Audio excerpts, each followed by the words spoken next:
if she Indeed, has indeed. so many layers and there's so many things about her that it must be a wonderful character in an Absolutely. opera. And Yeah.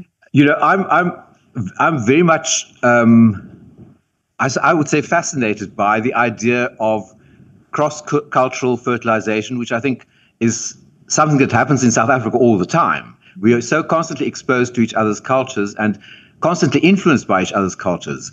And for me, she became almost a kind of emblem of that, because she was obviously born Hoi, but on a form of Afrikaans. So she very soon spoke Afrikaans fluently. She went to Cape Town very soon after the British took over Cape Town. So she learned English there.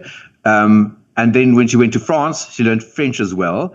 And in her show, she was said to have sung indigenous melodies of the Khoi, but of course, where she lived in the Eastern Cape, they were also right next to the Xhosas.